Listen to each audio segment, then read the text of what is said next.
ಅಲ್ಲ, ಇದು ಕರ್ನಾಟಕದ ರಾಜಕಾರಣದ ಜೊತೆ ತಳಕ್ಕೆ ಹಾಕಿ ನೋಡ್ಬೇಕಾ ಇದನ್ನು?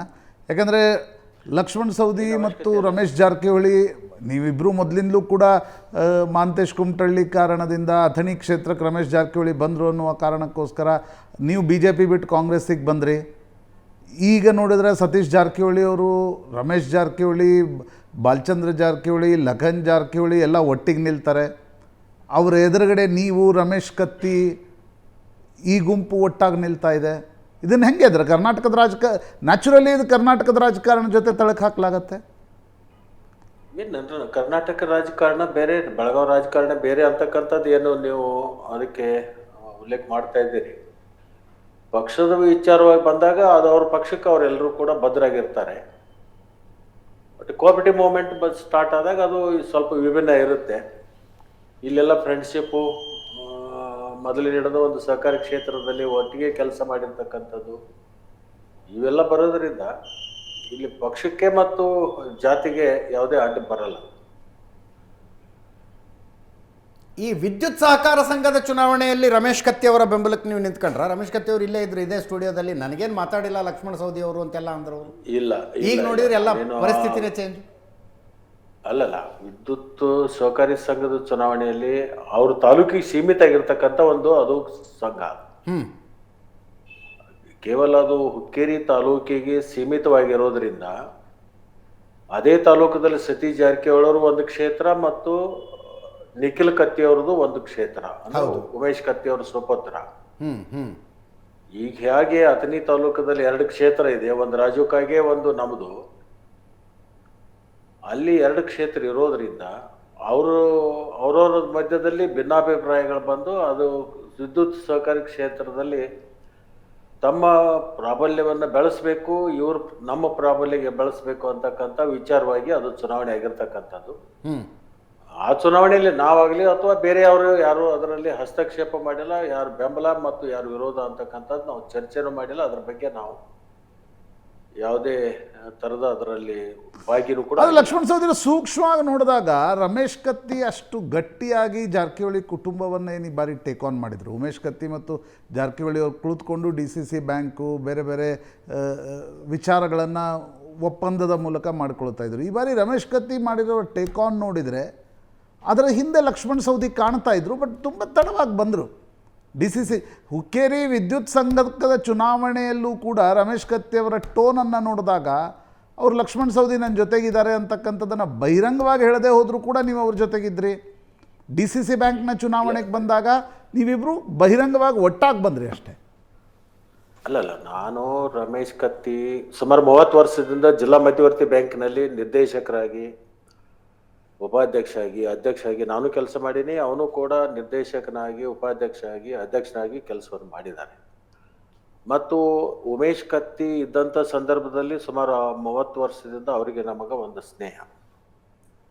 ಆ ಒಂದು ಸ್ನೇಹ ಇವತ್ತಿಗೂ ಇದೆ, ಮುಂದೂ ಇರುತ್ತೆ, ಹಿಂದೂ ಕೂಡ ಇತ್ತು. ಮಧ್ಯದಲ್ಲಿ ಸ್ವಲ್ಪ ಮಟ್ಟಿಗೆ ಅವರಿಗೆ ನಮಗೆ ಭಿನ್ನಾಭಿಪ್ರಾಯ ಬಂದಿತ್ತು, ಬಟ್ ಅದು ಸರಿ ಮಾಡ್ಕೊಂಡ್ವಿ ನಮ್ಮಿಬ್ಬರಲ್ಲಿ. ಹಿಂಗಾಗಿ ಜಿಲ್ಲಾ ಮಧ್ಯವರ್ತಿ ಬ್ಯಾಂಕಿನ ಚುನಾವಣೆ ನಾವು ನೋಡಿದಾಗ ನಮ್ಮ ಜಿಲ್ಲೆಯಲ್ಲಿ ಆಗಿರ್ತಕ್ಕಂಥ ನಮ್ಮದೇ ಆಗಿರ್ತಕ್ಕಂಥ ಒಂದು ಸ್ನೇಹ ಮತ್ತು ಒಂದು ವಿಶ್ವಾಸ ಅಂತಕ್ಕಂಥದ್ದು ನಮಗಿದೆ. ಅದರಿಂದ ನಾನು ಮತ್ತು ರಮೇಶ್ ಕತ್ತಿ ಅವರು ಇರ್ತಕ್ಕಂಥದ್ದು ಏನು ಅದೇನು ಕದ್ದ ಮುಚ್ಚಲ್ಲ, ಅದನ್ನು ಓಪನ್ ಆಗಿ ನಾವು ಅವ್ರ ಕೂಡನೇ ಇರ್ತೀವಿ. ಈಗೂ ಇರ್ತೀವಿ, ಮುಂದೂ ಇರ್ತೀವಿ. ಈ ಪಾರ್ಟಿ ಅವ್ರು ಏನಾರು ಕೇಳಿದ್ರೆ? ಪಾರ್ಟಿ ಸಿಂಬಲ್ ಮ್ಯಾಗ ಅಲ್ಲಲ್ರಿ, ಇದು ಕೋಆಪರೇಟಿವ್ ಇರೋದ್ರಿಂದ ಇದು ಪಾರ್ಟಿಗೆ ಸಂಬಂಧ ಬರೋದಲ್ಲ ಇದು. ಓಕೆ, ಈಗ ರಾಜ್ಯ ರಾಜಕಾರಣದ ದೃಷ್ಟಿಯಿಂದ ನೋಡೋದಾದ್ರೆ ನೋಡಿ, ಜನ ಮಾತಾಡ್ಕೊತಾ ಇರೋದು ನೀವು DK ಶಿವಕುಮಾರ್ ಟೀಮು, ಸತೀಶ್ ಜಾರಕಿಹೊಳಿ ಸಿದ್ದರಾಮಯ್ಯನವ್ರ ಟೀಮು, ಆ ಟೀಮಿನ ಜಗಳ ಇದು ಅಂತ.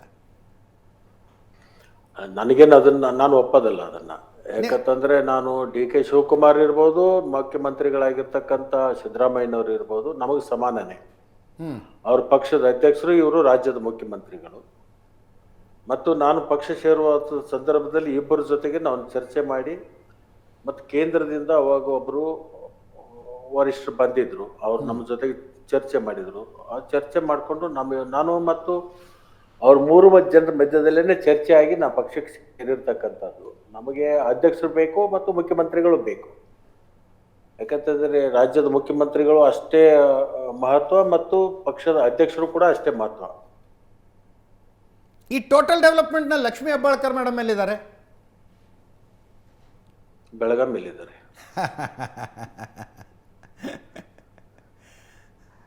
ಈ ರಮೇಶ್ ಜಾರಕಿಹೊಳಿ ಅವ್ರಿಗೂ ನಿಮಗೂ ಸಂಬಂಧಗಳ ಏನು ಕೆಡ್ಲಿಕ್ಕೆ ಶುರು ಆದವು. ಅದಾದಮೇಲೆ DCC ಬ್ಯಾಂಕ್ನ ಚುನಾವಣೆಯಲ್ಲಿ ಅವರು ಮೊದಲು ಬಾಲಚಂದ್ರ ಜಾರಕಿಹೊಳಿ ಇದ್ರು, ಇಲ್ಲ ಲಕ್ಷ್ಮಣ್ ಸವದಿ ನಮ್ಮ ಜೊತೆಗಿದ್ದಾರೆ, ರಾಜು ಕಾಗೆ ಅವ್ರನ್ನ ಸರಿಸೋ ಪ್ರಯತ್ನ ಮಾಡಲಾಯಿತು.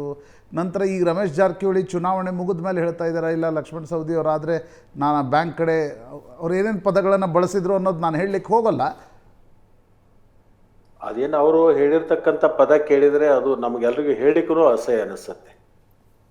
ಯಾಕಂತಂದ್ರೆ ಮುರುಗೋಡು ಮಹಂತ ಸ್ವಾಮೀಜಿ ಅವರು ಸ್ಥಾಪನೆ ಮಾಡಿರ್ತಕ್ಕಂಥ ಬ್ಯಾಂಕು, ಆ ಬ್ಯಾಂಕು ತನ್ನದೇ ಆಗಿರ್ತಕ್ಕಂಥ ಒಂದು ಘನತೆ ಗೌರವವನ್ನು ಕಾಯ್ಕೊಂಡಿರ್ತಕ್ಕಂಥ ಬ್ಯಾಂಕು. ಆ ಬ್ಯಾಂಕದ ಬಗ್ಗೆ ಅವಹೇಳನಕಾರಿ ಮಾತನಾಡಿರ್ತಕ್ಕಂಥದ್ದು ಯಾರಿಗೂ ಶೋಭೆ ತರ್ತಕ್ಕಂಥದ್ದಲ್ಲ. ಯಾಕಂತಂದ್ರೆ ಪೂಜ್ಯ ಭಾವನೆ ಇದೆ ಆ ಬ್ಯಾಂಕಿನ ಬಗ್ಗೆ ಎಲ್ರಿಗೂ ಕೂಡ.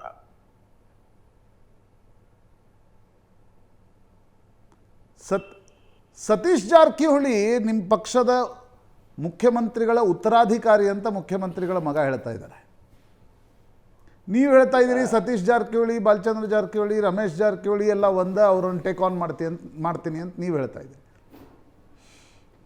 ಅವರು ಪಕ್ಷ ಅನ್ನೋದಕ್ಕಿಂತಲೂ ಒಂದು ಕುಟುಂಬದ ಒಂದು ಒಕ್ಕಟ್ಟಿದೆ ಅವರಲ್ಲಿ. ಅವರು ಪಕ್ಷ ಭೇದ ಮತ್ತು ಎಲ್ಲವನ್ನು ಬದಿಗಿಟ್ಕೊಂಡು ತಮ್ಮ ಎಲ್ಲರ ಜೊತೆಗೆ ಅವರು ಅಣ್ಣ ತಮ್ಮರೆಲ್ಲರೂ ಹೊಂದಾಣಿಕೆ ಚೆನ್ನಾಗಿದೆ. ಅವರಲ್ಲಿ ಏನು ಭಿನ್ನಾಭಿಪ್ರಾಯ ಇಲ್ಲ. ಮೊದಲಿನ ಹಿಡಿದು ಒಂದೇ ಇದ್ದಾರೆ, ಈಗೂ ಇದ್ದಾರೆ, ಮುಂದೂ ಕೂಡ ಒಂದಾಗೇ ಇರ್ತಾರೆ ಅವರು. ಸೊ ಈಗ ರಾಜ್ಯದ ರಾಜಕಾರಣಕ್ಕೆ ಬಂದಾಗ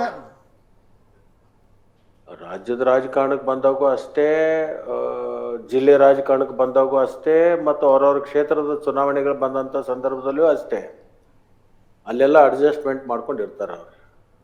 ಅಲ್ಲ ಸರ್, ಒಂದು ಕಡೆ ಸತೀಶ್ ಜಾರಕಿಹೊಳಿ ಸಿದ್ದರಾಮಯ್ಯನವರು ಉತ್ತರಾಧಿಕಾರಿ ಅಂತ ಅವ್ರ ಮಗ ಸಿದ್ದರಾಮಯ್ಯನವ್ರ ಮಗಾನೇ ಹೇಳಿ ಅದರ ಬಗ್ಗೆ ಚರ್ಚೆ ಆಗ್ತಿರುವಾಗ ನೀವು ಆ ಫ್ಯಾಮಿಲಿ ವಿರುದ್ಧ ನಾವು ಸಿಡಿದು ಹೇಳ್ತೀವಿ ಅಂತ ಹೊರಡ್ತೀರಿ.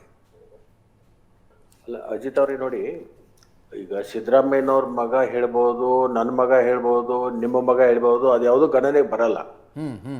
ಪಕ್ಷದ ವರಿಷ್ಠರು, ಕೇಂದ್ರದ ನಾಯಕರು ಏನು ಹೇಳ್ತಾರೆ ಅದನ್ನು ಪಾಲನೆ ಮಾಡಬೇಕಾಗುತ್ತೆ. ಎಲ್ಲ ಪಾರ್ಟಿಯಲ್ಲಿ, ಒಂದೇ ಪಾರ್ಟಿ ಅಂತಲ್ಲ, ಕಾಂಗ್ರೆಸ್ ಇರ್ಬೋದು, BJP ಇರ್ಬೋದು, JDS ಇರ್ಬೋದು, ಆಯಾ ಪಕ್ಷದ ವರಿಷ್ಠರು ಏನು ತೀರ್ಮಾನಗಳನ್ನು ತಗೋತಾರೋ ಅದು ಮಾತ್ರ ನಾವು ಗಣನೆಗೆ ತಗೋಬೇಕಾಗತ್ತೆ. ಓಕೆ, ಅವ್ರವ್ರ ವೈಯಕ್ತಿಕ ಅಭಿಪ್ರಾಯಗಳು ಯಾರು ಹೇಳಿದ್ರು ಸಹಿತ ಅದು ಗೌರವ, ಅದು ನಾವು ಅಷ್ಟು ಮಹತ್ವ ಕೊಡ್ತಕ್ಕಂಥದ್ದಲ್ಲ. ಈಗ ಕೇಂದ್ರದ ವರಿಷ್ಠರು ಏನ್ ಹೇಳ್ತಾರೆ ಅದು ಆಯಾ ಪಕ್ಷದ ಮುಖಂಡರಿಗೆ ಅದು ವೇದ ವಾಕ್ಯ.